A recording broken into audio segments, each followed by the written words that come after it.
உங்கள் பிஸ்மியில் ஹஜ் பெருநாள் சிறப்பு நிகழ்ச்சியாக அடுத்து நீங்கள் கேட்க இருப்பது மலேசியா இசை முரசுடன் ஒரு கலந்துரையாடல். இதில் கலந்து கொள்பவர்கள் மலேசியா இசை முரசு ஹாஜி சையது அலி அவர்களும் சிங்கப்பூர் ஹாஜி அப்துல் சுபான் அவர்களும் பங்கு பெறும் சிறப்பு நிகழ்ச்சி.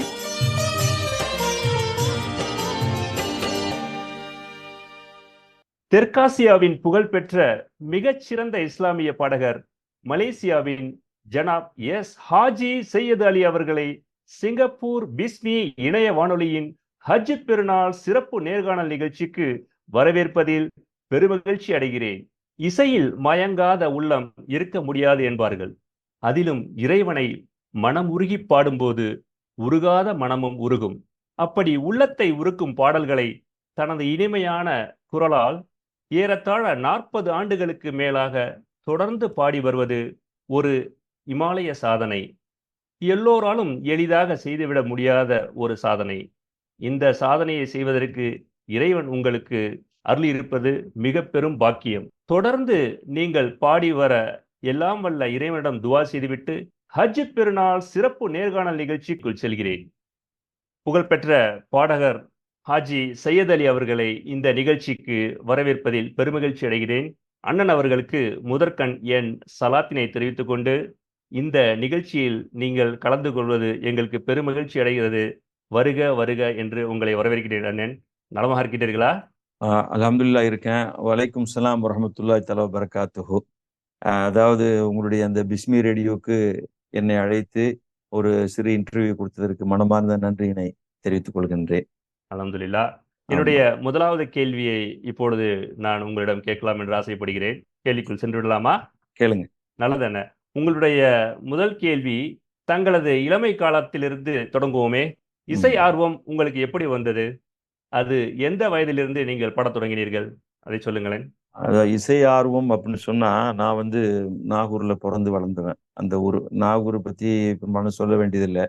நிறைய பாடகர்கள், நிறைய கவிஞர்கள் இருந்து வாழ்ந்த ஊர் எல்லாருக்கும் தெரியும். அதனால நம்ம அங்க பிறந்ததுனால பிறந்து சிறு வயதிலேயே எங்களுக்கு தகப்பனார் இங்கே பினாங்க கூட்டி வந்துட்டாங்க, மலேசியாவுக்கு. அதுதான் என்னுடைய முதல் ஆரம்பம். இப்போ இன்னும் நாகூரோட தொடர்பு இருந்து கொண்டுதான் இருக்கிறது, போய் வந்து கொண்டுதான் இருக்கின்றேன். இங்க முதல் ஆரம்ப கல்வி தமிழ் ஸ்கூல்ல என்னுடைய தகப்பனார் சேர்த்து விட்டாங்க இங்க இப்போல. அப்போ அங்க வருடம் அதாவது கல்விக்கு பெரிய ஒரு முக்கியத்துவம் கொடுப்பாங்க அந்த கல்லூரியில, அது பாடசாலையில. அப்போ அவங்களுக்கு விசேஷ காலங்கள்ல சிறப்பு செய்வாங்க. அப்போ இந்த பாடல்கள்லாம் பாட வைப்பாங்க.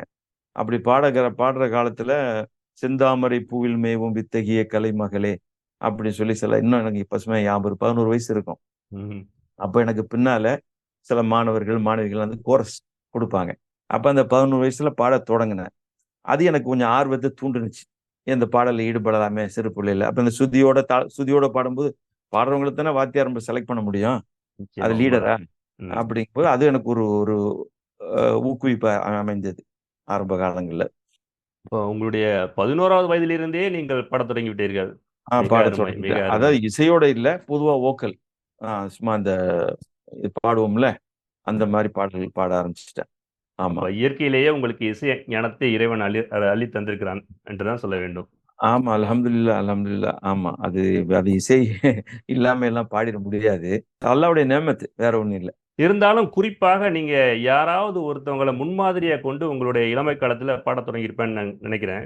ஆமா. அதாவது இப்ப என்னுடைய இசை பயணம் அப்படின்னு சொன்னா, நாகூருக்கு இடையில நான் ஸ்கூல் விடுமுறைகள் அடிக்கடி போவேன். படிக்கிற காலத்திலே போறது உண்டு. அங்க போகும்போது நிறைய உங்களுக்கு இஸ்லாமிய கல்யாணங்கள் நடக்கும், சொந்த பந்தங்கள் நிறைய நடக்கும். அப்ப நடக்க போகும்போது அங்க பாடக்கூடிய வாய்ப்பு எனக்கு கிடைக்கும், இசையோட சேர்ந்து. நீங்க முதல்ல கேட்டீங்கல்ல, அங்க இசை குழுவினர்கள்லாம் நிறைய பேர் இருப்பாங்க, அங்க பாடுற வாய்ப்பு. பிறகு கந்தூரி காலங்கள்ல யதார்த்தமா போகக்கூடிய சூழ்நிலை ஏற்பட்டு அவங்களுக்கு நாகூர்ல 14-15 நாள் பெரும் வித்வான்கள் கச்சேரிகள் நிறைய நடந்துட்டு இருக்கும். இடையிடையே என்னையும் பாட விடுவாங்க, சும்மா பாடுங்களேன் அப்படின்னு சொல்லிட்டு. இப்படித்தான் என்னுடைய ஆர்வம் அங்க உருவாகுச்சுன்னு வச்சுங்களேன். அப்படி இருந்தது. ஆனா ஒரு முன்னோடி அப்படின்னு சொல்றதுக்கு ஒண்ணும் இல்லை. நாகூர்ல போற காலத்துல நான் கொஞ்சம் ஒரு 2 மாசம் 3 மாசம் நாகூர் ஆஸ்தான வித்வான், சங்கீத வித்வான் எஸ்எம்ஏ காதர் மாமா அவரிடம் கொஞ்சம் ஒரு அடிப்படை சங்கீதம் கொஞ்சம் படிச்சுக்கிட்டேன். அவங்க எனக்கு கொஞ்சம் கைட் பண்ணி சொல்லி கொடுத்தாங்க. இப்படி இப்படி பாடணும், இது சுதினா இது, தாளம்னா இது, ராகங்கள் இப்படி அப்படின்னு சொல்லிட்டு. அதுதான் நம்ம சொல்ல முடியும். ஆனா முன்னோடின்னு சொன்னா நம்ம இசை முரசை தான் சொல்ல முடியும். அவங்கள வச்சுதான் நம்மளுக்கு அந்த ஒரு தூண்டுதல், ஆர்வம் ஏற்பட்டுச்சு இசைத்துறையில. நிச்சயமாக. அருமை. அனைத்து தற்கால பாடகர்களுக்கு எல்லாமே நாகூர் இசை முரசு ஹனீஃபா அவர்கள் வந்து ஒரு முன்மாதிரின்னு சொன்னா அது வந்து மிகையாகாது. நிச்சயமா. ஆமா, உண்மைதான் அது. ஆமா. நல்லது. இப்போ நம்ம உங்க 2வது கேள்விக்கு போயிடுவோமே. உங்களது மிக பிரபலமான ஒரு பாடல் இருக்கிறது. அந்த பாடலை நானும் அடிக்கடி வானொலியிலும், யூடியூப் வலைத்தளத்திலும் அதிகம் கேட்டிருக்கிறேன். அந்த பாடல் ம், எனக்கு மிகவும் பிடித்தமான ஒரு பாடல். ம். அல்லாஹ் ஒருவன் இருக்கையிலே என்று ஒரு பாடல் இருக்கிறது. நீங்கள் நிச்சயமாக ஞாபகம் வைத்திருப்பீர்கள். அந்த பாடலை பற்றி நீங்கள் சொல்லுங்களேன். அந்த பாடல் எப்படி உருவானது? அந்த பாடல் உங்களுக்கு என்ன மாதிரியான புகழ்களை தந்தது? அதைப் பற்றி சொல்லி எங்களுக்காக சில வரிகளையும் பாட வேண்டும் என்று கேட்டுக்கொள்கின்றேன். இன்ஷா அல்லாஹ் பாடலாம். அந்த பாடல் வந்து என்னுடைய பாலிய சிநேகிதர், நெருங்கிய நண்பர். நீங்க எல்லாம் இப்ப கேள்விப்பட்டீங்க. நிறைய பாடல்கள் எழுதி கொண்டிருக்கார். வளரும் பாடகர்களுக்கு கவிஞர் நாகூர் காதுரொலி. அவர் எழுதிய பாடல் அந்த பாடல். அதுக்கு இசையமைத்தவர் வந்து நம்ம இன்பராஜ்.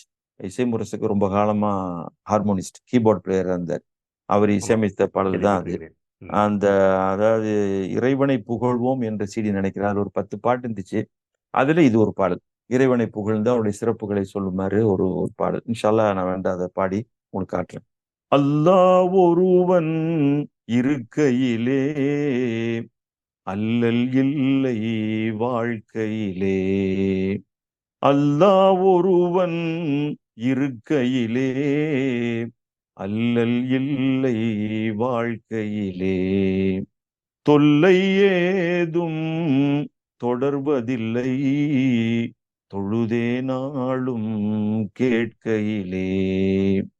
அல்லாஹ் ஒருவன் இருக்கையிலே இனிமை சேர்க்கும் இறைவணக்கம் இனிதே ஏற்றாள் எழில் சொர்க்கம். இனிமை சேர்க்கும் இறைவணக்கம் இனிதே ஏற்றாள் எழில் சொர்க்கம். இதனை அறிந்திட ஏன் சுணக்கம், இதனை அறிந்திட ஏன் சுணக்கம். இறைமொழி கேட்டால் மெய்சிலிர்க்கும். அல்லாஹ் ஒருவன் இருக்கையிலே அல்லல் இல்லை வாழ்க்கையிலே. இதுதான் அந்த பாடல். 3 சரணங்கள் இருக்கும். பாடினா ரொம்ப நேரமாகும். அதனால இதுக்காக பாடி காட்டுறேன் இன்ஷா அல்லாஹ். அருமை, அருமை, அருமை. மிக இனிமையாக பாடி காட்டினீர்கள் எங்களுக்காக. ரொம்ப ஆமா. சிறப்பான ஒரு கருத்துக்களை கொண்ட ஒரு பாட்டு அப்படின்னு சொல்லணும். தொழுகையை அல்லது இறை வணக்கத்தை வந்து மிகவும் வலியுறுத்தி சொல்லக்கூடிய ஒரு பாடலாக ஆமா, ஆமா. அமைந்திருக்கிறது. ம். சிறப்புண்ணே, சிறப்பு. தொடர்ந்து உங்கள்ட்ட நிறைய விஷயங்களை பத்தி கேட்கலான்ட்டு இருக்கேன் அண்ணே. உங்களுடைய இசை சொல்லுங்க. பயணம் வந்து ஒரு 40 ஆண்டுகால நீண்ட பயணம் இல்லையா? ஆமா, ஆமா. ஆமா. அதனால நீங்க பார்த்தீங்கன்னா, மலேசியாவுல, தென்கிழக்கு ஆசியாவுல, மற்ற நாடுகள்ல, இந்தியாவுல ஏகப்பட்ட இடங்கள்ல வந்து நீங்க இசை நிகழ்ச்சிக்காக பயணம் பண்ணியிருப்பீங்க. நிறைய நிகழ்ச்சிகள நடத்தியிருக்கிறீங்க. நானும் அத வந்து தொலைக்காட்சியில, வானொலியில, அப்புறம் நான் ஏற்கனவே சொன்ன மாரி இணையத்தில பார்த்துருக்கிறேன். மலேசிய ம். நண்பன் போன்ற பத்திரிகைகள்லாம் நிறைய செய்திகள படிச்சிருக்கிறேன். அல்லாஹ்வுடைய அருளால நீங்க வந்து நிறைய பிரயாணங்கள் செய்திருக்கிறீங்க. அதுல நீங்க செய்த பயணங்கள்ல, நிகழ்ச்சிகள்ல மறக்க முடியாத சம்பவங்கள்னு பல நடந்திருக்கும் இல்லையா? அதுல ஏதாவது 1, 2 கொஞ்சம் சுவாரஸ்யமான பயணங்கள, விஷயங்கள எங்கள்ட்ட பகிர்ந்துக்கங்க. நல்லது. நீங்க சொல்ற மாரி ரொம்ப 45 ஆண்டு காலம் இன்ஷா அல்லாஹ் பாடிட்டு வர்றேன். அதாவது தமிழகத்துல, மலேசியால பெரும்பாலும் எல்லா ஊர்கள்லயும் பாடியிருக்கேன். சிங்கப்பூர்லயும் ஒரு 4, 5 புரோகிராம் வந்து பாடியிருக்கேன். அல்ஹம்துலில்லாஹ். ஏதோ ஆண்டவனுடைய ஒரு அருள் தான் சொல்ல முடியும். மறக்க முடியாத சம்பவம்னு அப்படி ஒண்ணும் நெறைய நடந்திருக்கலாம். அ அவரு குறிப்பா சொல்ற அளவுக்கு அப்படி ஒண்ணும் இல்ல. ஒரு முறை வந்து ஒரு நினைக்கிறேன் ஒரு 10 ஆண்டுகளுக்கு முன்னால நினைக்கிறேன். இசைமுரசு நாகூர் ஹனீஃபா வந்து அவங்க ரொம்ப வயதான காலத்துல பினாங்க்கு வந்தாங்க. கச்சேரி பண்றதுக்கு.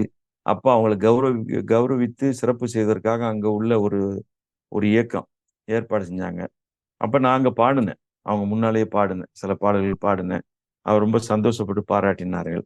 வந்து இது மாதிரி அவருடைய பாசையிலே, ஏன் வாப்பா நீங்க எந்த ஊரு, என்ன செய்தி?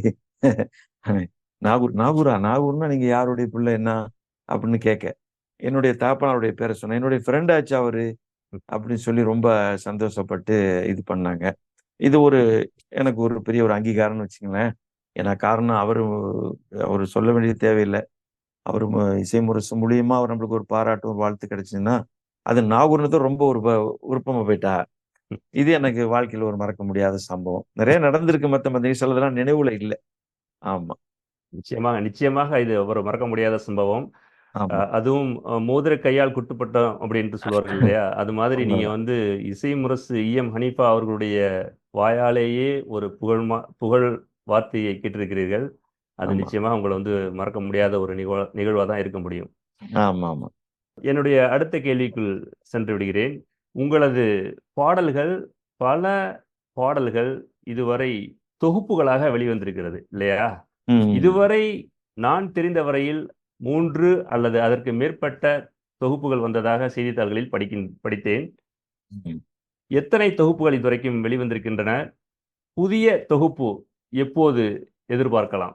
அதாவது என்னுடைய முதல் ஆல்பம்னு சொன்னா வளர்பிறை அப்படின்னு சொல்லி 1980களில் நினைக்கிறேன் அது வெளியிட்டேன். இதுல வந்து காலஞ்சென்ற மலேசியாவின் புகழ்பெற்ற இறையருட் கவிஞர் சீனி நைனா முகமது அவர்கள் சில பாடல்கள் எழுதியிருந்தாங்க. அதோட என்னோட நண்பர் கவிஞர் காதருலியும் அதுல ஒரு சில பாடல் எழுதியிருந்தார்.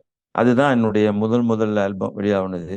அதுக்கு அடுத்து கௌபாவின் திறவுகோல், இது ஒரு சம்பவத்தை வச்சு நடந்த சரித்திரத்துல உஸ்மான் பின் தல்ஹா, அந்த முல்தஜிம்னு சொல்றோம்ல, இப்ப காபாவுடைய வாசல் இருக்குல்ல, அதனுடைய சாவியை யார் வச்சிருக்கான்னு ரசூல்லா அவங்க கையில கொடுத்து, உங்களுடைய கடைசி காலம் வரையும் உங்க பரம்பரை தான் இதை கட்டி காக்கணும் அப்படின்னு ஒரு சரித்திர பாடம். இதை பாடலா எழுதி அதுதான் அந்த டைட்டில் கௌபாவின் திறவுகோல் அப்படின்னு சொல்லி அது ஒரு ஆல்பம் வெளியிட்டிருந்தேன். அதுக்கு பிறகு செந்தமிழ் அப்படி சொல்லி தமிழ் பாடல்கள். அது எப்படின்னா உங்களுக்கு இயற்கை, தன்முனைப்பு, நாட்டுப்பற்று, இந்த மாதிரி ஒரு மோட்டிவேஷன் சாங்ஸ் கலந்த ஒரு 10 பாடல்கள். அதுல பெரும்பாலும் எல்லாம் நம்மளுடைய நண்பர் கவிஞர் காதோடி தான் எழுதியிருந்தாரு. அடுத்து இறைவனை புகழ்வோம் என்று ஒரு ஆல்பம் அது செஞ்சிருந்தேன். இன்ஷா அல்லாஹ் புதிதாக சில பாடல்கள் செய்ய எண்ணம் இருக்கிறது. இன்ஷா அல்லாஹ் நிறைவேறலாம். வேண்டாம் உங்களுக்கு அதுல ஒரு பாட்டு, புது பாடல்ல வந்து ஒரு மோட்டிவேஷன் சாங் அவர் எழுதின நல்ல பாட்டு. அது வந்து நிச்சயமாக சிந்து பைரவி ராகத்துல இருக்கும். அதை பாடி காட்டுங்களேன். ஆமா. வாழ்க்கை மேடு பள்ளம், வாழ்க்கை மேடு பள்ளம், நீ பயந்து விடாதே, வேண்டும் எதிலும் பொறுமை, அதை மறந்து விடாதே. வாழ்க்கை மேடு பள்ளம், நீ பயந்து விடாதே, வேண்டும் எதிலும் பொறுமை, அதை மறந்து விடாதே. உண்மைதான் உணர்ந்தால் நன்மைதான், உண்மைதான் உணர்ந்தால் நன்மைதான். அந்த மாதிரி அந்த பாட்டு பல்லவி. மண்ணில் பிறந்து விட்டாய் முடிந்தவரை போராடு, மனதில் உறுதியோடு எந்நாளும் நடைபோடு. மண்ணில் பிறந்து விட்டாய் முடிந்தவரை போராடு, மனதில் உறுதியோடு எந்நாளும் நடைபோடு. முன்னால் வருவதையே பின்னால் நீ எடை போடு, பின்னால் வருவதையே முன்னால் நீ எடை போடு. பேராசை பொய் சூது சூழ்ச்சிக்கெல்லாம் தடை போடு, சிந்தனை செய்து பாரு நீ சிறப்புடனே வாழு. வாழ்க்கை மேடு பள்ளம், நீ பயந்து விடாதே, வேண்டும் எதிலும் பொறுமை, அதை மறந்து விடாதே. அதான் அந்த பாடல். அது 3 அருமை, சரணம் அருமை, இருக்கு. அருமை. ஆமா. சில நேரங்கள்ல பாடல் அப்படிங்கும்போது நம்ம இசையோட பாடுறதுக்கும் இந்த வோக்கலா பாடுறதுக்கும் வித்தியாசம் உண்டு. காரணம் நம்ம அந்த சுதி நிர்ணயிக்க முடியாது. இது ம். இசை கலைஞர்களுக்கு தெரியும் பெரும்பாலும். இப்ப நான் உண்மைதான். அந்த எடுக்கிற அந்த சுதி ம், ம், ம், மேல அப்படிங்கும்போது அது அந்த ஹார்மோனிக் கீபோர்டு இருக்கும்போது அந்த கரெக்டா அந்த ரீங்காரம் ஓசை கேட்கும்போது அதோட சேர்ந்து லெவல் கரெக்டா வந்துடும். ஒரு நிச்சயமா. இதுக்காக சொல்றேன், அனுபவத்துக்காக சொல்றேன், வேற ஆ. ஒண்ணும் இல்லை இது. சுதி சுத்தமாக பாடி பழக்கப்பட்டவங்க இல்லையா நீங்க? அதனால உங்களுக்கு ஆமா. அது இன்னும் முழுமையா ஓரளவு இருந்ததுன்னா, இன்னும் பாடிடலாம். சிறப்பா வெளிவரும் அப்படிங்கிறதுல ஆமா. இசையோடங்கும் போது அது நம்மளுக்கு ஒரு கைட்லைன் ஆயிடும். நம்ம நினைச்சுக்கிட்டே வரோம் பக்கத்துல. இருந்தாலும் அல்ஹம்துலில்லாஹ். நிச்சயமாக வாழ்க்கையில் மேடு ஆஹ் பள்ளம் என்கின்ற இந்த தத்துவ பாடல் ஒரு நல்ல அல்லது தன்முனைப்பு மோட்டிவேஷன் பாடல் விரைவில் வந்து இசையோட வந்து கேட்கறதுக்கு நாங்கெல்லாம் தயாரா இருக்கிறோம் அண்ணன். விரைவில் அதை வெளியிட்டுருங்க. இன்ஷா அல்லாஹ், இன்ஷா அல்லாஹ் செய்வோம். ஆமா, அல்லாஹ் உதவி செய்வான். ஆமா. அதோட வந்து இந்த சில கருத்துக்கள் சொல்றது தப்பு இல்லை இதுல ஒன்றும். சொல்லுங்க. இஸ்லாமிய பாடல்களின் போது இசைமுரசு அவர்கள் நிறைய பாடியிருக்காங்க. நல்ல கவிஞர், சிறந்த கவிஞர்கள்லாம் எழுதி கொடுத்துருக்காங்க. அவங்க இது அது மாதிரி இப்ப கூட நான் சமீபத்துல சும்மா ஒரு யோசனை பண்ணி பார்த்தேன். இந்த 3 நாட்கள், 10 நாட்கள், முஹர்ரம் பிற 1லேருந்து 10 ஒரு விசேஷமான நாட்கள்னு சொல்லுவாங்க. அடுத்து வந்து உங்களுக்கு வந்து இது துல்ஹஜ் இப்ப நடந்துட்டு இருக்குல்ல, பிற 1லேருந்து 10 வரையும் விசேஷமான நாள். அதே மாதிரி ரமலான் பிற 20லிருந்து 30 வரையும் 10 நாட்கள் ரொம்ப சிறப்புமிக்க நாட்கள். இதுல வந்து இது இஸ்லாமிய சொல்லப்பட்டிருக்கு இந்த கருத்துக்கள். இதை வச்சு இன்ஷால்லா செய்யலான்னு ஒரு எண்ணம் இருக்கு. துவா செய்யுங்க. இன்ஷா அல்லாஹ் அல்லாஹ் நாடுனா அதுக்கு நல்ல கவிஞரை வச்சு எழுதி மெட்டு போட்டு பாடலான்னு ஒரு எண்ணம் இருக்கு. ஆமா. நிச்சயமாக உங்களுடைய புதிய தொகுப்பு சிறப்பாக விரைவில் வெளிவருவதற்காக நாங்களும் உங்களுக்கு வாழ்த்துக்களை முன்கூட்டியே தெரிவித்துக் கொள்கிறோம். தொடர்ந்து எங்களுடைய கேள்விகளுக்கு மிக அழகாக பதிலை சொல்லிக் கொண்டிருக்கின்றீர்கள். இப்போது என்னுடைய அடுத்த கேள்வி, உங்களுடைய கம்பீர குரலாலும் அழகிய தெளிவான தமிழ் உச்சரிப்பாலும் மலேசிய இசை முரசு என்று ஒரு மிகப்பெரிய ஒரு அழகிய பட்டம் உங்களுக்கு கொடுக்கப்பட்டிருக்கிறது. நிச்சயமா அது வந்து உங்களுக்கு ஒரு பொருத்தமான பட்டம் என்றுதான் நான் சொல்லுவேன். இந்த பட்டம் உங்களுக்கு எப்போது யாரால் கொடுக்கப்பட்டது? அதை பற்றி சொல்லுங்கள். அது என்னுடைய முதல் கேள்வி. அதனுடைய துணை கேள்வி, இது இசை முரசு என்ற வார்த்தை அதிலே சேர்ந்திருப்பதால் இசை முரசு நாகூர் ஹனீஃபா அவர்களோடு உங்களுடைய அனுபவத்தை கொஞ்சம் விவரமாக மறுபடி பதிவு பண்ண வேண்டும் என்று ஒரு தடவை கேட்டுக்கொள்கிறேன். அதோட மிக முக்கியமா நாகூர் ஹனீஃபா அவர்கள் பாடிய ஒரு பாடலை எங்களுக்காக நீங்கள் பாட வேண்டும் என்றும் கேட்டுக்கொள்கின்றேன். நல்லது. பொதுவா நீங்க கேட்ட கேள்வி, யாரும் எனக்கு குறிப்பா மலேசிய இசை முரசு என்று பட்டம் கொடுக்கல. அதாவது அது அபிஷியலா ஒரு மேடையிலையோ வச்சு ஒரு சிறப்பு செஞ்சு அப்படின்னு கொடுக்கப்படலை. என்னுடைய குரல் கொஞ்சம் ஒத்து வர்றதுனால, இருந்தாலும் அது ஒரிஜினல் தான், டூப்ளிகேட் தான். அப்படிங்கும்போது சில பேர் மக்களா அவங்களா விரும்பி பரவலாக அழைக்கப்பட்டு இந்த பட்டம் பரவிடுச்சு. அப்படியே அதுதான் மகேஷின் தீர்ப்பு என்று சொல்வார்கள் இல்லையா? அதனால ஆமா, நிச்சயமா மக்கள் கொடுத்த தீர்ப்பு, மக்கள் கொடுத்த பட்டம் மிக ஒரு பொருத்தமான பட்டம் தான். அதுல எந்த விதமான மாற்று கருத்தும் இல்லை. அவங்களாம் அழைச்சாங்க இந்த மாதிரி இசை முரசு அப்படி சொல்லி சொல்லுவாங்க. ஹால்ல வர்றோம், குரல் கேட்டுச்சு, ரெக்கார்டு தான் பாடுது போல இருக்கு. கடைசியா கிட்ட வந்து பார்த்தா நீங்களா பாடிட்டீங்கன்னு, ரொம்ப சிறப்பா இருந்துச்சு அப்படின்னு சொல்லுவாங்க. இதெல்லாம் எனக்கு ஒரு பெரிய ஒரு மகிழ்வை தரக்கூடிய ஒரு நிகழ்வுன்னு வச்சுங்களேன். அதே நேரத்துல அவங்க இசை முரசு ஒரு தடவை நாங்க வந்து எஸ்ட்ரோ இங்க வானவில் இருக்க ஒண்ணு இருக்கோம். அதுக்கு ஒரு 15-14 வருஷமா நம்பிக்கை மூலியமா நாங்க சில நிகழ்ச்சிகள், பெருநாள்களை செஞ்சுட்டு வந்தோம் தொடர்ந்து. அப்ப அந்த வகையில 3 தடவை நாங்க இந்தியாவுக்கு போய் சூழ்நிலை வந்துச்சு. ஒரு தடவை ஹஜ்ஜு பெருநாள் டயத்துல போயிருக்கும் போது அவங்கள சந்திக்கலாம்னு போனோம். ரொம்ப வயசாகி ரொம்ப தளர்ந்து போய் இருந்தாங்க. நாகூர் ஹனீஃபா அவங்க வீட்டுலதான், அவங்க வீட்டுல அந்த ஆரியபுரம் நினைக்கிறாமா. காரணம் அவருடைய மகன், 2 மகனுமே எனக்கு நண்பர்கள். அவர் நௌஷாத்தும் நாசர் 2 பேருமே நண்பர்கள் தான். அதுல நௌஷாத் என்னுடைய வயசை ஒட்டி இருக்கக்கூடிய ஒரு நண்பர். அப்ப நாங்க போயிருக்க போகும்போது அவங்க ரொம்ப தளர்ந்து போய் 2 செவிகளும் அவங்களுக்கு உள்வாங்க முடியல, கேட்க முடியல. அவங்களுக்கு சின்ன இன்டர்வியூ பண்ணி ஒரு வாழ்த்து, மலேசிய மக்களுக்கு ஹஜ்ஜு பெருநாள் வாழ்த்து நீங்க சொல்லுங்க அப்படின்னு போனோம். அப்போ அவரது மகனார் சொன்னாரு, இப்போ வாப்பா சிலங்களை சுயநலவும் அதிகமால என்னையே யாருன்னு கேட்குறாங்க. அதனால நான் ஒரு சின்ன ஐடியா சொல்றேன். நீங்க பொன்னாடை போத்துற மாதிரி சொல்லுங்க. பொன்னாடனாவே மேடையில பல பேர் பொன்னாடை அந்த ஒரு இது வந்து நினைவு வந்துடும் அப்படின்னு சொன்னதோட நாங்களாம் அந்த கேமராமேன்லாம் டெக்னீஷியன்லாம் ரெடி பண்ணிக்கிட்டு கரெக்டாக பண்ணிக்கிட்டு அந்த மரப்பை திறந்து அஸ்ஸலாமு அலைக்கும்னு போனேன். காது கேட்கல. அப்ப நான் ஒரு தாள் எடுத்து எழுதி காட்டேன். நான் இன்னார், நாகூரை சேர்ந்தவன், இன்னாருடைய மகன் வந்திருக்கிறேன் மலேசியாவிலிருந்து, உங்களை பார்த்து சில வாழ்த்துக்கள் பெற்று போகலாம் என்று, மலேசிய நேர்களுக்காக அப்படின்னு அதை படிச்சு பார்த்ததோட போய் பார்த்தாரு. பார்த்துட்டு என்னுடைய ஃப்ரெண்ட் ஆச்சு அப்படின்னா உடனே வாழ்த்து சொன்னாங்க. அதை நாங்கள் ரெக்கார்ட் பண்ணிக்கிட்டு இங்கே வந்து ப்ராட்காஸ்ட் பண்ணோம். அது ரொம்ப ஒரு மகிழ்வான தருணம். இதெல்லாம் அவங்களுக்கு அவங்க கூட ஏற்பட்ட ஒரு சில தொடர்புகள் மூலியமா ஏற்பட்ட சில சம்பவங்கள். நான் உங்கள்கிட்ட அதை தான் நான் அங்க பகிர்ந்துக்கிறேன். நீங்க அடுத்த கேள்வி கேட்டீங்க. இசை முரசு பற்றி ஒரு சுவாரஸ்யமான ஒரு தகவலை தான் நீங்க பகிர்ந்துருக்கீங்க. பெரிய அவங்க வந்து நினைவு சரியாக இல்லாத ஒரு காலகட்டத்திலையும் உங்களை பற்றி சொன்னதும் உடனே அவங்க புரிஞ்சுக்கிட்டு அந்த வாழ்த்து தெரிவிச்சிருக்காங்க. அதுல அவர் மகனாரே சொன்னாரு, சில நேரங்கள் ஒத்துழைப்பாங்க, சில நேரங்கள் ஒத்துழைக்க மாட்டாங்க. ஏன்னா அவங்களுடைய அந்த மாற்றங்கள், முதுமையுடைய பிரதிபலிப்பு. இயற்கையின் அப்படிதான் ஒரு நியதி இல்லையா? அதனால சொன்னாங்க. அந்த பேரை காட்டுறதோட நாகூர்னத்தோட டக்குன்னு கொஞ்சம் இதாகி வாழ்த்து சொன்னாங்க. அது ரொம்ப ஒரு சந்தோஷமானது. நீங்க அவங்களுடைய பாடலை பாட சொல்றீங்க. என்னத்த பாடினாலும் அவங்க ஒரிஜினல் தான். நம்ம சும்மா ஒரு இருந்தாலும் எங்களுடைய அங்கதான் ஒரு திருப்திக்காக முன்னோடி. ஏண்டா இப்ப காரணம் இஸ்லாமிய பாடல்கள்னு சொன்னா நிறைய பேர் இருக்காங்க, உங்களுக்கு தெரியும், பேர் சொல்ல வேண்டியதுல எல்லாருமே அவங்கள பின்பற்றி தான் பாடுறாங்க. ஏன்னா அந்த மாதிரி ஒரு முத்திரையை பதிச்சுட்டு அவங்க போயிட்டாங்க. நல்ல பாடல்கள், நல்ல கருத்துள்ள பாடல்கள் செஞ்சு வச்ச மெலடி, சொல்ல போனா மெலடினா ராகங்கள், மெட்டு, அந்த மெட்டு அமைஞ்ச மெட்டு, அவங்களுக்கு அமைஞ்ச கவிஞர்கள், அவர்களுக்கு அமைஞ்ச இசை குழுவினர்கள், மேலோங்கி நிற்கக்கூடிய பிரதான அவருடைய கம்பீர குரல். இதுதான் இன்று நிலைச்சு நிக்குதுன்னு நான் நினைக்கிறேன். என்னுடைய கருத்து, தனிப்பட்ட கருத்துன்னு வச்சுங்களேன். நானும் அதை ஒத்துக்கிறேன். பாடலாம் ஆமா ஆமா, இன்ஷா பாடலாம். எங்களுக்காக கொஞ்சம் பாடி காட்டுங்களேன். எல்லாருக்கும் எல்லா மதங்களும் எல்லா இனங்களும் விரும்பி கேட்கக்கூடிய பாடல். அது உங்களுக்கு தெரியும் என்ன பாட்டுண்டு. இன்ஷா அல்லாஹ்.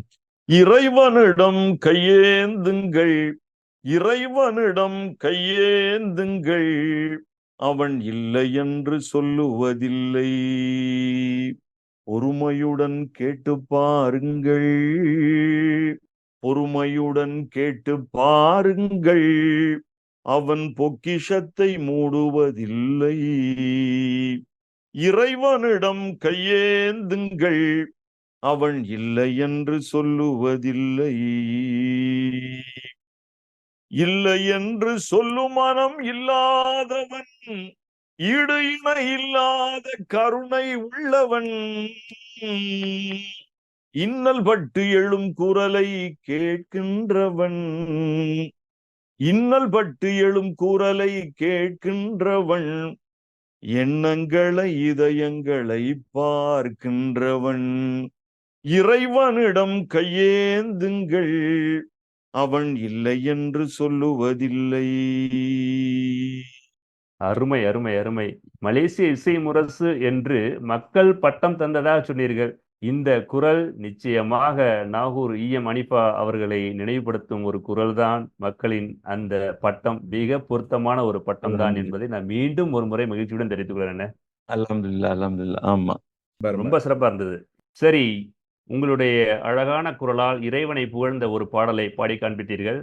எங்களுக்காக வேறு ஒரு பாடல், உதாரணமாக நபிகள் நாயகத்தை புகழ்ந்து நீங்கள் பாடியிருக்கின்ற ஒரு பாடல், அல்லது நாகூர் ஹனீஃபா அவர்கள் பாடிய ஒரு பாடலை எங்களுக்காக பாடி காட்டுங்களேன். இன்ஷா அல்லாஹ் பாடலாம். அவங்க இசைமுரசு பாடலே இன்ஷா அல்லாஹ் பாடுவோம். அந்த ஒரு பாட்டு நானும் நிறைய பாடியிருக்கேன் அவங்கள பத்தி என்னுடைய ஆல்பத்துல. இருந்தாலும் மக்கள் மத்தியில இதுதான் பிரபலமா போய் சேரும். நீங்க வேற அடைமொழி வேற சொல்லிட்டீங்களா, மலேசிய இசைமுரசுன்னு சொல்லிட்டு. மக்கள் கொடுத்த பட்டங்கிறதுனால நான் அதை மீண்டும் மீண்டும் உபயோகப்படுத்துறதுல எனக்கு தனி நபர் இல்ல. ஆமா, கரெக்ட் தான். நீங்க சொன்ன மக்கள் தான் பரவலாக பேசப்பட்டு அப்படியே அது நிலையாயிடுச்சு. இன்ஷா அல்லாஹ். பாலைவனத்தில் ஒரு ரோஜா மலர்ந்தது, இந்த பாருலகெங்கும் தீன் மணம் வீசுது, பாலைவனத்தில் ஒரு ரோஜா மலர்ந்தது, இந்த பாருலகெங்கும் தீன் மணம் வீசுது, பயகம்பர் என்னும் ரோஜா நம் நெஞ்சில் வாழும் ராஜா, பயகம்பர் என்னும் ரோஜா நம் நெஞ்சில் வாழும் ராஜா, பாலைவனத்தில் ஒரு ரோஜா மலர்ந்தது, இந்த பாருலகெங்கும் தீன் மணம் வீசுது, அன்னை ஆமினார் அப்துல்லா மகனாய் அழகு மக்கா நகரில் வண்ண மிகுந்த திங்கள் கிழமையில் வாஞ்சை நபி பிறந்தார், நிறைந்த எழிலாய் நேர்மையின் வடிவாய் நாயகம் பிறந்தார், நிறைந்த எழிலாய் நேர்மையின் வடிவாய் நாயகம் பிறந்தார், நபிகள் நாயகம் பிறந்தார், குரஷியர் குலமதில் இறைவன் தூதாய் கோமான் தோன்றினார், குரஷியர் குலமதில் இறைவனின் தூதாய் கோமான் தோன்றினார், நபிகள் கோமான் தோன்றினார், உலகம் செழிக்கவே நபிகள் திலகம் தோன்றினார், பாலைவனத்தில் ஒரு ரோஜா மலர்ந்தது, இந்த பாருலகெங்கும் தீன் மணம் வீசுது, இந்த பாருலகெங்கும் தீன் மணம் வீசுது. நிச்சயமாக அவர்கள் பாலைவனத்தின் ஒரு ரோஜா, ஒரு ராஜா என்றுதான் சொல்ல வேண்டும். ஆமா. மிக அருமையா பாடினீங்க. இதே நேரத்துல நாயகம் அவர்களை பற்றி இன்னும் ஒரு பாடல் என்னுடைய நேர விருப்பமா நான் கேட்கலாம்னு நினைக்கிறேன். இசை முரசு நாகூர் அனிஃபா அவர்களே மேடையில் அடிக்கடி சொல்லி காட்டுவார்கள். திரைப்பட இசை கலைஞர் இளையராஜா அவர்கள் இசையமைத்த ஒரு பாடல், நீங்களும் அதை கேள்விப்பட்டிருப்பீர்கள். தென்றல் காற்றே கொஞ்சம் நில்லு, என் திருநபியிடம் போய் சொல்லு. இந்த பாடலின் சில வரிகளை எங்களுக்காக பாடி காண்பித்தால் நல்லா இருக்கும். ஆம், ஆமா, கொஞ்சம் பாடலாம் பாடலாமா? இன்ஷா அல்லாஹ். தென்றல் காற்றே கொஞ்சம் நில்லு, கொஞ்சம் நில்லு, எங்கள் திருநபியிடம் போய் சொல்லு. தென்றல் காற்றே கொஞ்சம் நில்லு, கொஞ்சம் நில்லு, எங்கள் திருநபியிடம் போய் சொல்லு. சலாம் சொல்லு, சலாம் சொல்லு. அருமை இது அருமை பல்லவி அருமை மட்டும். அருமை. ஆமா, ரொம்ப பாடினா நன்றி. பாடலாம் இன்ஷா அல்லாஹ். நேர் விருப்பமாக அதை பாடி காட்டினதுக்கு மிக்க நன்றி.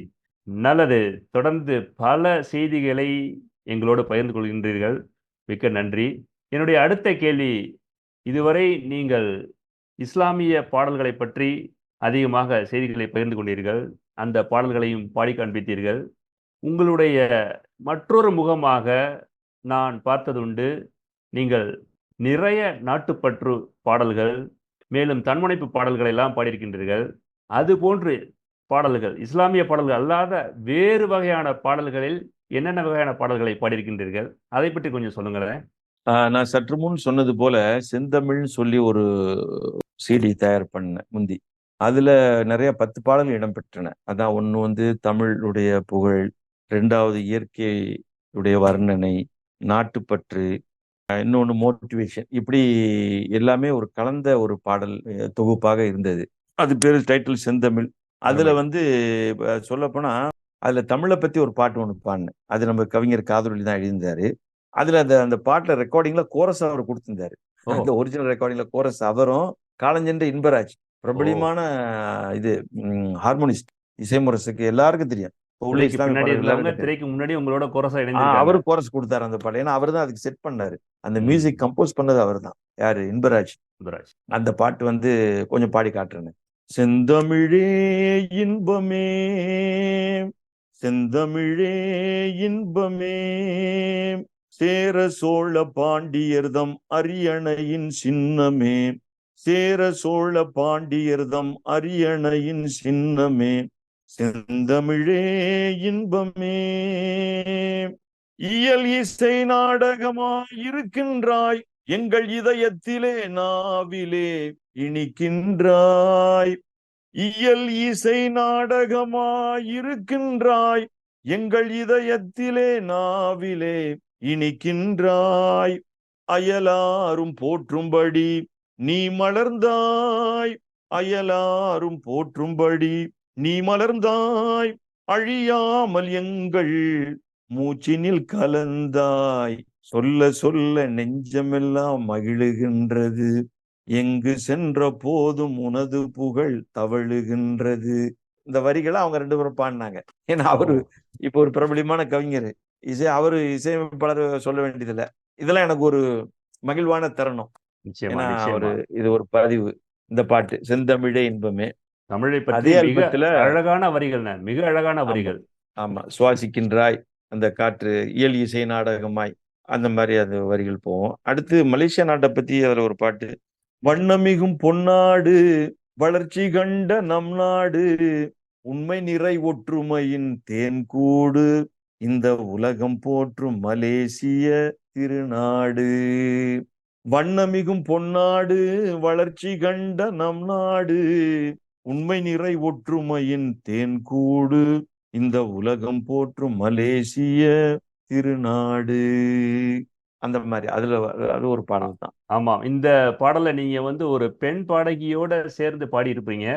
ஆமா. அந்த பாடலை நான் கேட்டிருக்கேன். அவங்கள பத்தி இந்த நேரத்துல ஜஸ்ட் ஏதாவது ஒரு சில வார்த்தைகள் அவங்க சொல்லுங்களேன். நல்ல சிறந்த ஒரு பாடகி. இப்ப கூட அவங்க நிறைய அந்த யூடியூப் சேனல்ல இசை டைட்டில் போட்டு சொல்லிட்டு வர்றாங்க. நிறைய ஃபாலோவர்ஸ் இருக்காங்க அவங்க. டாக்டர் லாவண்யன் அவங்களுக்கு தான் நம்ம அந்த மெட்ராஸ்ல அவங்க நம்ம இசையமைப்பாளர் பூபதி, அதாவது இளையராஜாக்கு இசையமைப்பாளர் இளையராஜாக்கு வயலின் வாசிச்சவர். ஓ, அவரு தான் அவங்க இன்ட்ரோடியூஸ் பண்ணி இந்த ஆல்பத்துல பாடும்போது அவங்களும் சேர்ந்துட்டு பாடினாங்க. அது அருமை ஒரு அருமை. பாட்டு, இன்னொரு அருமையான ஒரு பாட்டு, இவரு கவிஞர் காதலி எழுதின பாட்டு. அது தனியாசி ராகத்துல வரும். யா ரசூலே யா நபியே யாவரும் போற்றிடும் யா ஹபீபே ஞான சுடரே மாநபியே மாநிலம் வாழ்த்திடும் யா ஷஃபியே இறையோனின் பரிசல்லவா இந்த இகத்தோரின் உயிரல்லவா இறையோனின் பரிசல்லவா இந்த இகத்தோரின் உயிரல்லவா யா ரசூலே யா நபியே யாவரும் போற்றிடும் யா ஹபீபே. இது அதுல இடம்பெற்ற பாடல் தான், அது நம்ம சொந்த பாடல். அருமை அருமை அருமை. ரொம்ப அருமையா இருந்ததுண்ணே, ரொம்ப அருமையா இருந்தது. அல்ஹம்துலில்லாஹ். தொடர்ச்சியா நாம வேறு வகையான பாடல்கள்னு சொல்லும் போது இன்னும் ஒரே ஒரு பாடல், இது வந்து ஒரு பிரபலமான பாடல் அப்படின்னு தான் சொல்லுவேன், அல்லது எனக்கு ஒரு பிடித்தமான பாடல். அந்த பாடலையும் நான் உங்கள்கிட்ட எங்களுக்காக பாடுங்கன்னு சொல்லி கேட்க போறேன். அந்த பாடலை பத்தி சொல்லிட்டு அந்த பாடலை எங்களுக்காக சில வரிகள் பாடி காட்டுங்களேன். அதிகாலை பூபாலம் கேட்கின்றது, ஆகாயம் கண் ரைட். கொண்டு பார்க்கின்றது. ஒரு நல்ல ஒரு அழகான வரிகள். எனக்கு தமிழ்ல ஆர்வம் கொஞ்சம் இருக்கிறது, அதனால நான் அந்த வரிகளையும் கவனிச்சு பார்க்கும்போது இது வந்து ஒரு சிறப்பான வரிகளா எனக்கு தோன்றுச்சு. அதனால அந்த பாடலையும் நீங்க பாடணும்னு நான் கேட்டுக்கிறேன். இது ஒரு இயற்கையை வர்ணிச்சு இதெல்லாம் இப்படி செயல்படுது, நீ ஏன் இப்படி இருக்க அப்படிங்கிறது ஒரு மனிதனுக்கு ஒரு தூண்டுகோல் மாதிரி. அதிகாலை பூபாலம் கேட்கின்றது, ஆகாயம் வந்து சூரியனை சொல்றது, கண் கொண்டு ஆஹா. பார்க்கின்றது, ஆ. ஆனந்த இளம் தென்றல் தவழ்கின்றது, அழகு மலர் எப்படி மலர் காலையில மலர்றதோ கேட்கும் அது போதே மாதிரி. உற்சாகத்தை அள்ளி கொடுக்குதுண்ணே இந்த வரிகள் அப்படியே. அப்படி நல்லா எழுதியிருந்தார் நம்ம கவிஞர் காதலி தான் நண்பர் தான் எழுதியிருந்தாரு. அது கொஞ்சம் சரணங்களை கொஞ்சம் எனக்கு மறதியா இருக்கு, இருந்தாலும் நான் பல்லவி மட்டும் பாடுறேன் நல்லது. இன்ஷா அல்லாஹ்.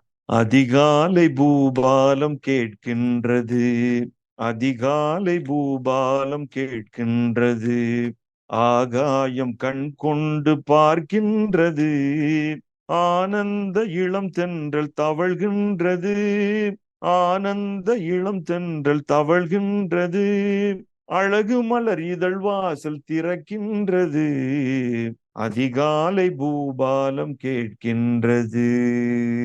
சரணங்கள் கொஞ்சம் மறதியா இருக்கு, ஏன்னா ரொம்ப நாளாச்சு பாடி. நிச்சயமா. இது பல்லவி மட்டும். ஆமா, இஸ்லாமிய பாடல்கள் இல்லாமல் நிறைய மற்ற வகையான பாடல்களையும் பாடியிருக்கிறீங்க. உங்களுடைய இசை பயணம் பொதுவான தளத்திலும் இருந்திருக்கிறது என்றுதான் சொல்ல வேண்டும். நல்லது. தொடர்ந்து அடுத்து நம்ம உங்களுடைய இவரு ஒரு கவிஞர், நம்ம அவரையும் இந்த நேரத்தில் நினைவு கூறணும். பெரிய தலை சிறந்த தொல்காப்பியத்துக்கே நம்ம விளக்கம் சொன்ன கவிஞர், இறையருட் கவிஞர் சீனி நைனா முகமது அவர்கள். அவர்களும் சில அந்த பாடல்களை எழுதி கொடுத்தாங்க. அதாவது ஒரு பாட்டு தர்மத்தை பத்தி, கொடுப்பதெல்லாம் கொடைகளாவதில்லை, கொடுப்பதெல்லாம் கொடைகளாவதில்லை, பலர் கொடுப்பது போல் நடிப்பதனால் கிடைப்பதெல்லாம் தொல்லை, கொடுப்பதெல்லாம் கொடைகளாவதில்லை, கொடுப்பதனால் குறைந்து போவதில்லை, கொடுப்பதனால் குறைந்து போவதில்லை, என்னும் குணம் இருப்போர் செல்வத்துக்கு காவல் தேவையில்லை, கொடுப்பதெல்லாம் கொடைகளாவதில்லை. ரொம்ப அருமையான வரிகள். நிச்சயமா அதாவது இந்த நிச்சயமா ஜக்காத்தை பத்தி, நீங்க உண்மைதான். ஜக்காத்து கொடுத்தீங்கன்னா அல்லாஹ் அது உங்க சொத்தை பாதுகாத்துக்கிறான் அப்படிங்கிற மாதிரி அந்த கருத்தை எழுதி கொடுத்தாரு. நிறைய நிச்சயமா பேசலாம், இந்த மாதிரி இந்த ஒரு நிகழ்ச்சி மட்டும் போதாது. கண்டிப்பா. தர்மம் இதை தலைகாக்குன்னு பரப்ப- சொல்லுவாங்க. அதனால நிச்சயமா அந்த மாதிரியான செய்திகளையும் நீங்க பாடல்களா வந்து பாடியிருக்கிறது ரொம்ப மகிழ்ச்சி என்ன. நிறைய சரி, மோட்டிவேஷன் நல்ல எழுத்து. ஆமா. இப்போ வேற சில கேள்வியை நான் உங்கள்கிட்ட ம். கேட்க போறேன். ம். பொதுவா சில பாடல்கள் நம்ம இப்ப கேட்டுட்டோம். அதுக்கு பிறகு மீண்டும் சில பாடல்களை நான் உங்கள்கிட்ட கேட்க போறேன். பட் அதற்கு இடையில வந்து வேற சில கேள்விகள் கேட்கலாம்னு நினைக்கிறேன். அதாவது இப்போ கிட்டத்தட்ட 40 ஆண்டுகளுக்கு மேலாக நீங்க இசை பயணம் மேற்கொண்டு வந்துட்டு இருக்கீங்க இல்லையா? ம். இதனால் நீங்க பண்ணுன பயணத்தை வந்து திரும்பி பார்க்கும்போது, உங்களுடைய இந்த இசை பயணத்துல உங்களுடைய இலக்கை நீங்கள் எட்டிவிட்டீர்கள் என்று நினைக்கின்றீர்களா? உங்களுக்கான அங்கீகாரம் கிடைத்து விட்டது என்று நினைக்கின்றீர்களா? அதை பற்றி கொஞ்சம் சொல்லுங்களேன். அதாவது ஒரு நல்ல கேள்விதான். இப்ப இந்த இசை பயணத்துல இலக்கு அப்படிங்கும்போது எனக்கு பொதுவா எந்த ஒரு இலக்கும் கிடையாது, நோக்கங்கள் கிடையாது. இதை ஒரு பொழுதுபோக்காகவும் ஒரு ஆத்ம திருப்திக்காகவும் தான் நான் இதை பாடிட்டு வர்றேன். நம்மளுக்கு இது முழு நேர தொழில் கிடையாது. அதாவது இது எப்படின்னா, நான் நல்ல கருத்துள்ள பாடல்கள் வாயிலாக மக்கள்கிட்ட போய் சேரணும் என்ற நோக்கம்தான். இதுல வேற எந்த ஒரு இது இல்லை. இலக்கு அப்படிங்கும்போது 40 ஆண்டுகளாக பாடுறேன், பாடிட்டு தான் இருக்கேன், இன்ஷா அல்லாஹ். அது வந்து மக்கள் மத்தியில் நல்ல வரவேற்பு பெறுகுது. நோக்கம் இலக்குங்கும் போது முழு நேரமா நம்ம செஞ்சோம்னா இதுல ஏதாவது ஒண்ணு செய்யலாம் அப்படின்னு ஒரு நோக்கம் வரலாம். ஏன்னா இப்போ உங்களுக்கு தெரியும், இப்ப காலங்கள் மாற்றங்கள் ஏற்பட்டு போச்சு. அப்படிங்கும்போது நவீன விஞ்ஞான முறையில இசை கருவிகள், கம்ப்யூட்டரைஸ் எல்லாம் வந்ததுனால நல்ல இளைஞர்கள்லாம் இப்ப நல்ல விதமா செஞ்சுட்டு வர்றாங்க. அதனால ஒரு இலக்குன்னு ஒண்ணும் கிடையாது. ஒரு ஆத்ம திருப்தி, பொழுதுபோக்கு, அதுதான். இன்னொன்னு, மக்கள்கிட்ட நல்ல கருத்துள்ள பாடல்கள் போய் சேரணும். நிச்சயமா. அதுதான் நோக்கம். வேற ஒண்ணும் இதுல இல்ல. உங்களுடைய இலக்கு மிகப்பெரிய இலக்கை எட்டி அடையறதுக்காக நான் இறைவன்ட்ட வேண்டிக்கிறேன், துவா செஞ்சுக்கிறேன். ஆமீன், ஆமீன். ஆமா, ஆமா. எங்களுடைய இலக்கு உங்களுடைய பாடல்களை தொடர்ந்து கேட்பதுதான். அதான் இன்ஷா எங்களுடைய அல்லாஹ். இலக்கு. ஆமா. சரி.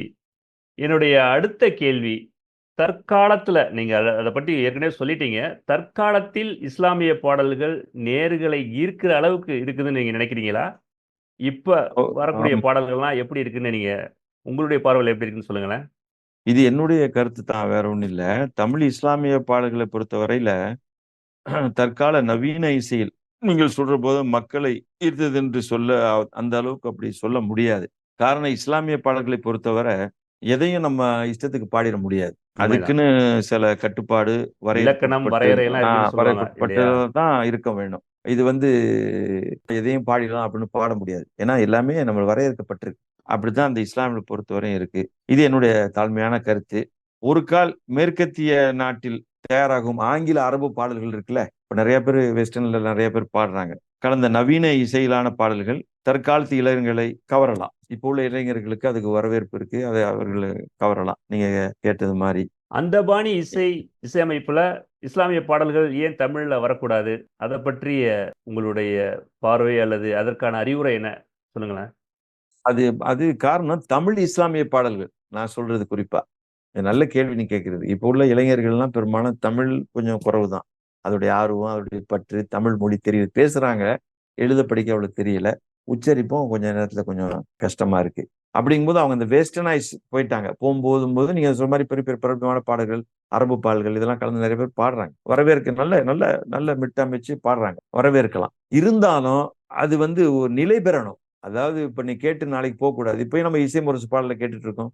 இன்னைக்கு நம்ம கேட்கல, மாற்று மத சகோதரர் ரொம்ப பேர் கேட்கறாங்கள விரும்பி அந்த பாட்டை. காரணம் அந்த கருத்து, அந்த உச்சரிப்பு, அந்த இசை, அந்த ராக அடிப்படை அமைப்பு. அப்படிங்கும்போது அதுதான் அங்க நிலை பெறும். இந்த மாதிரி இப்ப உள்ள இளைஞர்கள் அந்த மாதிரி செஞ்சாங்கன்னா அது ஒரு நல்லா இருக்கும். அது வரவேற்பு பெறும் தான் என்னுடைய தாழ்மையான கருத்து. நிச்சயமா. நானும் அது மாதிரியான பாடல்களை கேட்கறதுக்கு உங்களோட சேர்ந்து தயாரா காத்துக்கிட்டு இருக்கிறேன். இன்ஷா அல்லாஹ். ஆமா. சரி. என்னுடைய அடுத்த கேள்வி, நம்ம தெற்கிழக்கு ஆசியாவுல இசைத்துறைக்கு என்ன மாதிரியான வளர்ச்சி அல்லது வாய்ப்பு இருக்குன்னு நினைக்கிறீங்க? நான் ஏற்கனவே கேட்ட கேள்விக்கு ஒரு தொடர்புடைய கேள்விதான். ஆமா, அது அத கொஞ்சம் தொடர்புடைய விவரமா கேள்விதான். நீங்க சொன்னீங்கன்னா, புதிதா வர்றவங்களுக்கு, புதிய பாடகர்களுக்கு உதவும் அப்படிங்கிற அடிப்படையில நான் இந்த கேள்வி கேட்கிறேன். தமிழ் இஸ்லாமிய பாடல்கள் என்றால் அதாவது தெற்கு கிழக்கு ஆசியாவில் நீங்க சொல்லும்போது மலேசியா, சிங்கப்பூர் தான் நம்ம ஜனங்க வாழக்கூடிய. ஹாங்காங் சேர்த்துக்கலாமா அதுல கொஞ்சம்? ஹாங்காங் சேரலாம். அங்க இசை எதுக்கு இருக்காங்கிறது தெரியல. ஹாங்காங், இந்தோனேஷியா, புருனை, வியட்நாம், கம்போடியா இதெல்லாம் தெற்கிழக்கு ஆசியா. ஒரு கால் இப்ப இந்தோனேஷியா, தாய்லாந்து இதுலலாம் வந்து, புருனை எல்லாம் வந்து மலாய் கலந்த பாடல்கள் நிறைய இருக்கலாம் நினைக்கிறேன். அவங்க மொழியில அவங்களுடைய மொழிகள் உள்ள பாடல் இருக்கலாம். நம்ம தமிழ் இஸ்லாமிய பாடலும் போது பெரும்பாலும் தமிழ் அதிகமா வாழக்கூடிய முஸ்லிம்கள் உள்ள தமிழ் பாடசாலைகள் உள்ளது சிங்கப்பூர், மலேசியா. இதுலதான் நாடுகள்ல தான் நம்ம இஸ்லாமிய பாடல்கள் இருந்திருக்கு. அங்க இருந்திருக்கலாம், நீங்க சொல்ற மாதிரி மத்த பாடல்கள் இருந்திருக்கலாம். ஆகையால் மலேசியா, சிங்கப்பூர்ல வாழக்கூடிய நமது இளைஞர்கள், வருங்காலத்து இளைஞர்கள் இருக்காங்கல்ல, அவங்க இத்துறையை ஆராய்ந்து நல்ல படைப்புகளை தந்தா வாய்ப்புகள் கிடைக்கிறதுக்கு வாய்ப்புகள் இருக்கு. அதாவது நல்ல இந்த இசைத்துறையில ஆராய்ந்து நல்ல இசைகள் போட்டு நல்ல கவிஞர்களை அணுகி நல்ல வரிகளை போட்டு நவீன இசை செய்தாளர்கள் சொன்னா நல்ல வரவேற்பு இருக்குன்னு என்னுடைய கருத்து. நிச்சயமா. இந்த என்செம்பிள் என்று சொல்லக்கூடிய நவீன இசை குழுக்கள் தமிழ் இஸ்லாமிய பாடல்களிலும் வர வேண்டும், தமிழ் இஸ்லாமிய பாடல்களை பாடக்கூடிய குழுவாக வர வேண்டும் என்று உங்களோடு சேர்ந்து நானும் ஆசைப்படுகின்றேன். அதை எதிர்பார்த்து காத்திருப்போம். ஆமா. இப்போ நம்மளுக்கு பொறுத்தவரையும் நீங்க சொல்ற மாதிரி நம்மளுக்குலாம் வயது ஓரளவு வயது ஒரு தடைகள் இல்லை. இருந்தாலும் அந்த வாலிபங்கும் போது அவருடைய துடிப்பும் அவருடைய வேகமும் வேற மாதிரி இருக்கும். அதனால இப்போ வளரக்கூடிய வாலிபர்கள் இதை நல்லா ஊக்குவிச்சு நல்லா செய்யலாம். ஏன்னா இது இசைங்கிறது பெரிய கடல், வெரி பிக் ஃபீல்டு அது. அதுதான் என்னுடைய அடுத்த கேள்வியா இருந்தது. நீங்க லேசா ஆரம்பிச்சீங்க. அத தொடர்ந்து விவரமா சொல்லணும். அதாவது என்னுடைய அடுத்த கேள்வி என்னன்னா, வளர்ந்து வரும் இளம் தலைமுறை பாடகர்களுக்கு உங்களது அறிவுரை மற்றும் ஆலோசனை. அதுதான் என்னுடைய அடுத்த கேள்வி. நீங்க அத ஆமாமா. தொடங்குனத அது பேசிட்டோம். இருந்தாலும் பரவாயில்ல சொல்லலாம். இப்ப வளர்ந்து வரும் பாடகர் அப்படிங்கும்போது, சில பேர் அவங்களே வார்த்தைகள போட்டு மெட்டமைச்சு டக்கு டக்குன்னு பாடிடுறாங்க. போகுது. இந்த யூடியூப் வழியா நானும் கேட்கிறேன். நிறைய பேர் போகுது. அடுத்தது பத்தி யாரும் கேட்கிற மாரி இல்ல. நிலைநாட்டணும் இந்த பாட்டு. இப்ப இறைவனும் பாடுனோம், இவர் பாடுறாரு. ஏஆர் ஷேக் முகமது பாடுனாரு இந்த பாட்டு. அப்படின்னு சொல்லப்படுதுல்ல. இதுதான் நம்மளுக்கு கொஞ்சம் அட்லீஸ்ட் ஒரு 5 இயர்ஸ் 6 இயர்ஸ் நிலை பெறணும். இன்னைக்கு வந்து நாளைக்கு போயிடுச்சுன்னு சொன்னா அது என்னமோ நீரோட்டம் மாதிரி போயிடும். அதுக்கு என்ன செய்யணும், அவங்க என்ன செய்யணும், நல்ல கருத்துள்ள நல்ல கவிஞர்களை கொண்டு பாடல்களை எழுதி அதற்கு தக்க மியூசிக் மெலோடி போட்டு தாளத்தோடு சுதியோடு பாடுனா நல்ல வரவேற்பு கிடைக்கும். தமிழ் உச்சரிப்பு நல்லா இருக்கணும். இப்ப நம்ம பெரும்பாலும் பேசுறது தமிழ் இஸ்லாமிய பாடல்களை பத்தி தானே. அது பாடுனா நல்ல வரவேற்பு இருக்கும். பிரபலியம் அடையணும் என்ற நோக்கத்தை விட மக்கள் மனசுல உங்களது படைப்புகள் நிலை பெறணும், நிலைக்க வேண்டும் என்று எண்ணினால் சிறப்பாக இருக்கும். இதுதான் நான் நல்ல சொல்லக்கூடிய.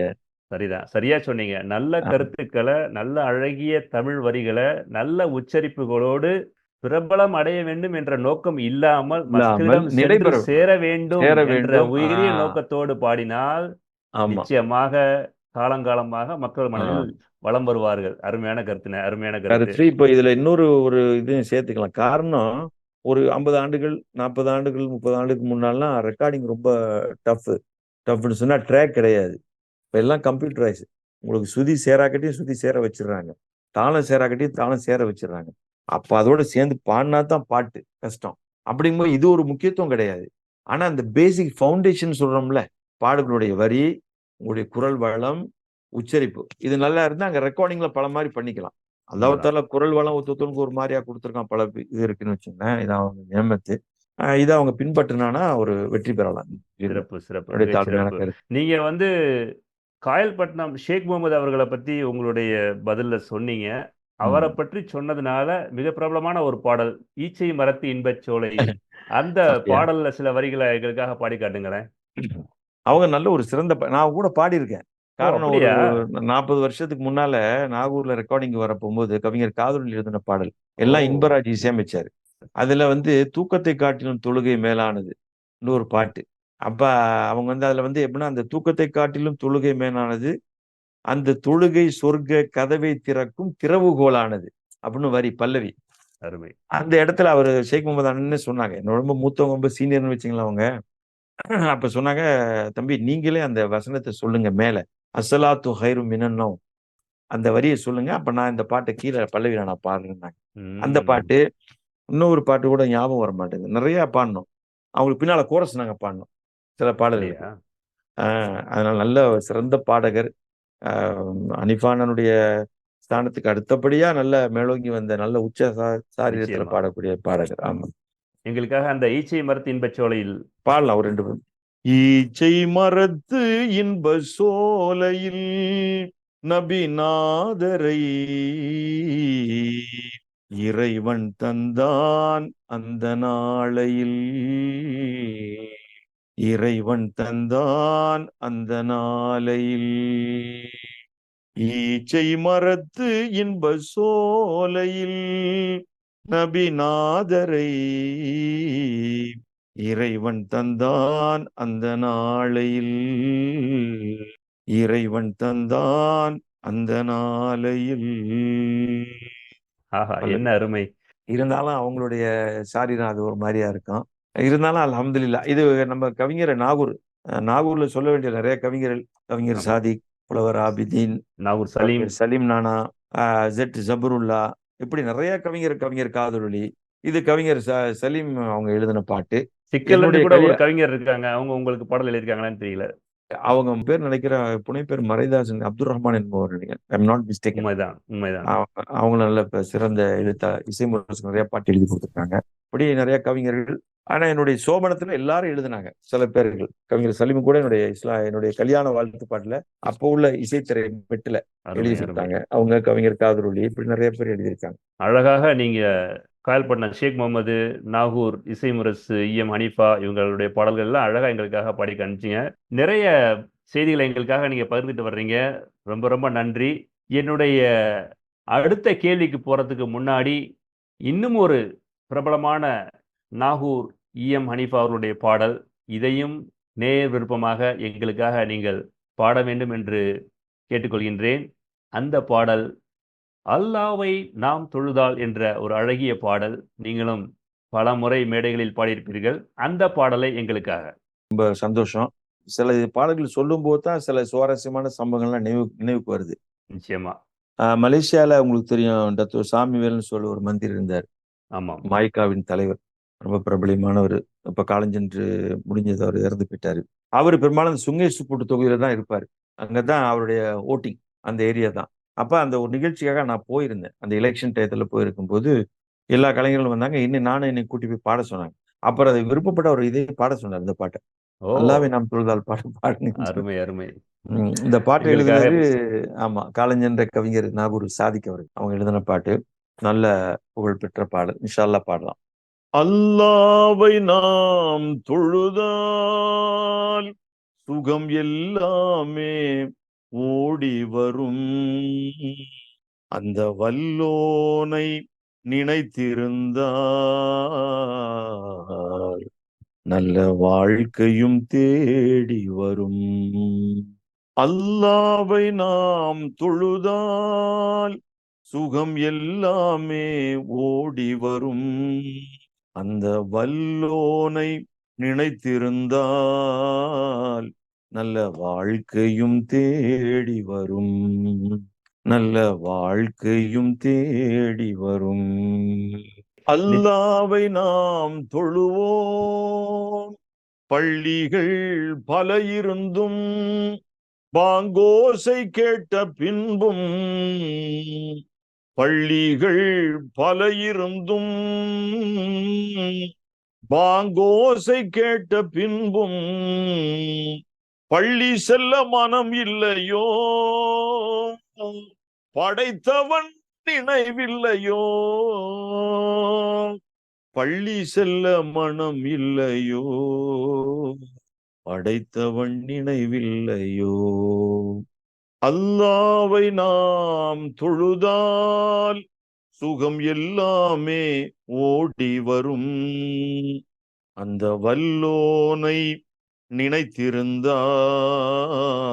நல்ல வாழ்க்கையும் தேடி வரும். அல்லாவை நாம் தொழுவோம். அருமை, அருமை, அருமை. நல்ல வாழ்க்கை உங்களுக்கும் நம் அனைவருக்கும் தேடி வர வேண்டும் என்று அந்த பிரார்த்தனையோடு ஆமீன். நிகழ்ச்சியின் இறுதி கட்டத்துக்கு வந்துட்டானே. என்கிட்ட இன்னும் ஒரு கேள்வி இருக்கு.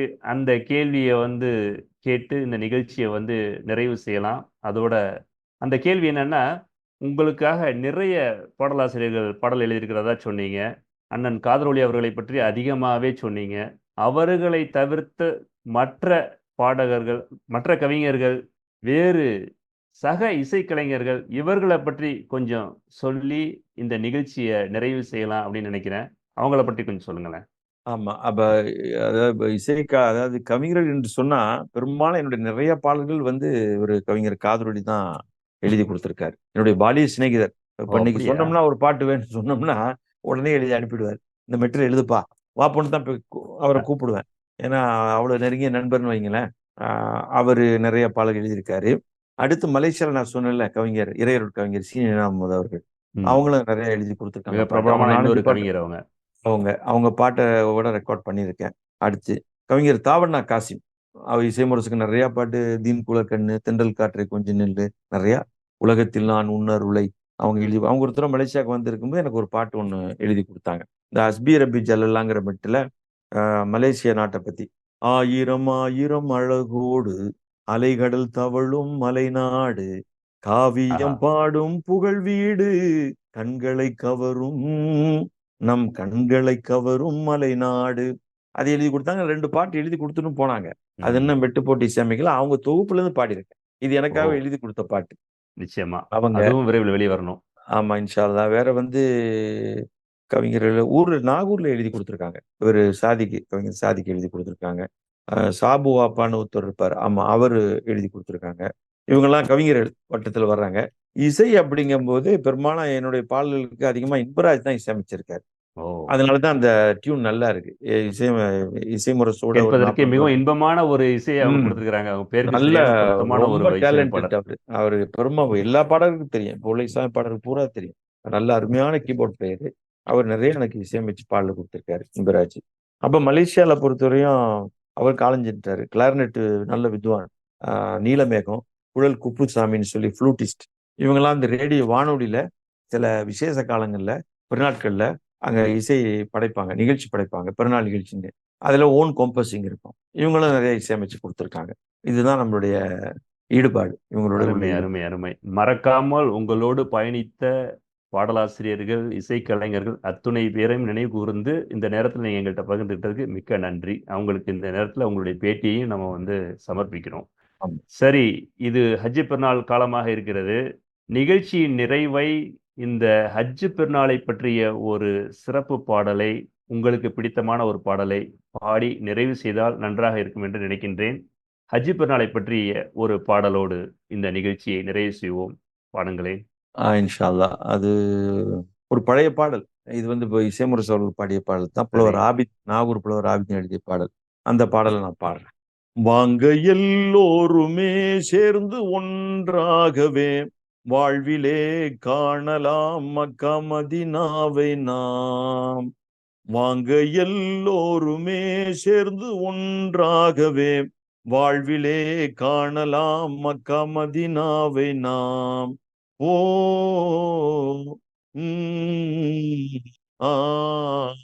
தங்க குணமேவும் நபிநாதர் வாழ்ந்தாரங்கே என்று நினைந்தே இங்கே தேடி செல்வோம் அங்கே. தங்க குணமேவும் நபிநாதர் வாழ்ந்தாரங்கே என்று நினைந்தே இங்கே தேடி செல்வோம் அங்கே. வாழ்வின் உன்னத லட்சியமே போற்றி பேணுதல் முக்கியமே. தாழ்ந்த எண்ணம் அகற்றிய துன்பம் துடைத்திடும் இன்பம் அளித்திடுமே.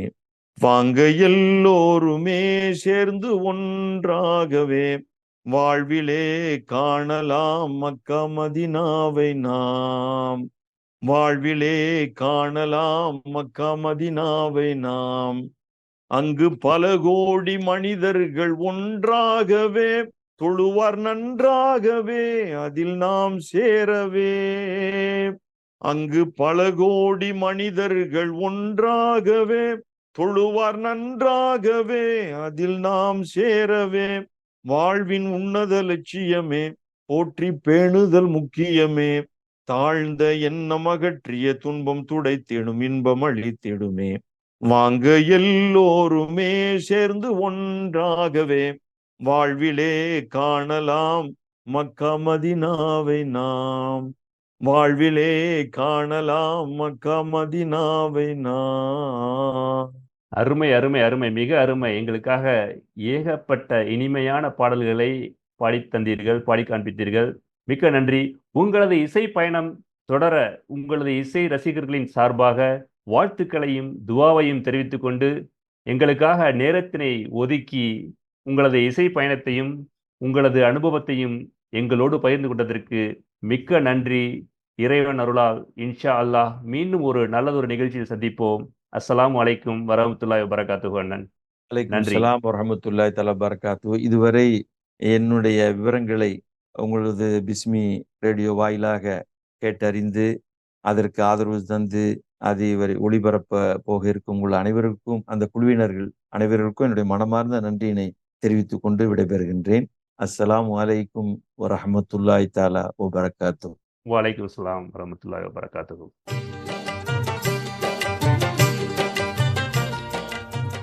இதுவரை நீங்கள் கேட்டது மலேசியா இசை முரசுடன் கலந்துரையாடல் ஹஜ் பெருநாள் சிறப்பு நிகழ்ச்சி.